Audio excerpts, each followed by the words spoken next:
વડોદરા જિલ્લાના સાવલી તાલુકામાં તંત્ર દ્વારા કરોડો રૂપિયાના દારૂ પર બુલડોઝર ફેરવી નાશ કરાયો। વડોદરા જિલ્લાના સાવલી સહિત 4 પોલીસ મથકમાં અલગ અલગ જગ્યા અને ગુનામાં ઝડપાયેલા ભારતીય બનાવટનો કરોડો રૂપિયાની કિંમતનો ઇંગ્લિશ દારૂનો મંજુસર પાસે પ્રાંત અધિકારી પોલીસ અધિકારીઓની ઉપસ્થિતિમાં નાશ કરાયો।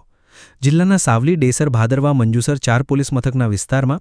અલગ અલગ જગ્યા અને સમયે સ્થાનિક પોલીસ સહિત અલગ અલગ પોલીસ એજન્સીઓ દ્વારા ઝડપાયેલા ભારતીય બનાવટનો ઇંગ્લિશ દારૂ બિયર કેન સહિતની નશાકારક બોટલોનો મંજુસર જીઆઈડીસીમાં આવેલ સેજ હાઈટેક પાર્કની અવાવરૂ જગ્યાએ પ્રાંત અધિકારી નાયબ મામલતદાર અને વડોદરા ગ્રામ્ય પોલીસના નાયબ પોલીસ અધ્યક્ષ અને 4 પોલીસ મથકના પોલીસ અધિકારીઓની ઉપસ્થિતિમાં સાવલી પોલીસ મથકનો 35 ગુનામાં 19,886 બોટલ કિંમત 66,109.91 રૂપિયા, ભાદરવા 11 ગુનામાં 1,963 બોટલ 3,08,365 રૂપિયા, ડેસર 05 ગુનામાં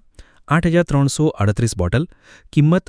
8,72,935 અને મંજુસર પોલીસ મથકમાં નોંધાયેલ અલગ અલગ 21 ગુનામાં 1,24,420 બોટલ કિંમત 2,22,69,59 મળી 72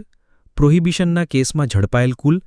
1,54,607 બોટલો કિંમત 3,13,150 રૂપિયાના દારૂ પર બુલડોઝર ફેરવી નાશ કરાયો। આશા ન્યૂઝ ગુજરાતી રિપોર્ટર સૈયદ મુસ્તાક અલી, સાવલી, વડોદરા। આજરોજ એસડીએમ શ્રી સાવલીની અધ્યક્ષતામાં પ્રોહિબિશન અધિકારી તથા અમોની સાથે ટોટલ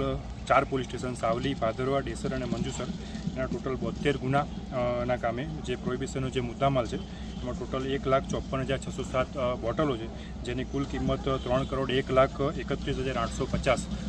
નો નાશ કરવામાં અહીંયા આવેલ છે।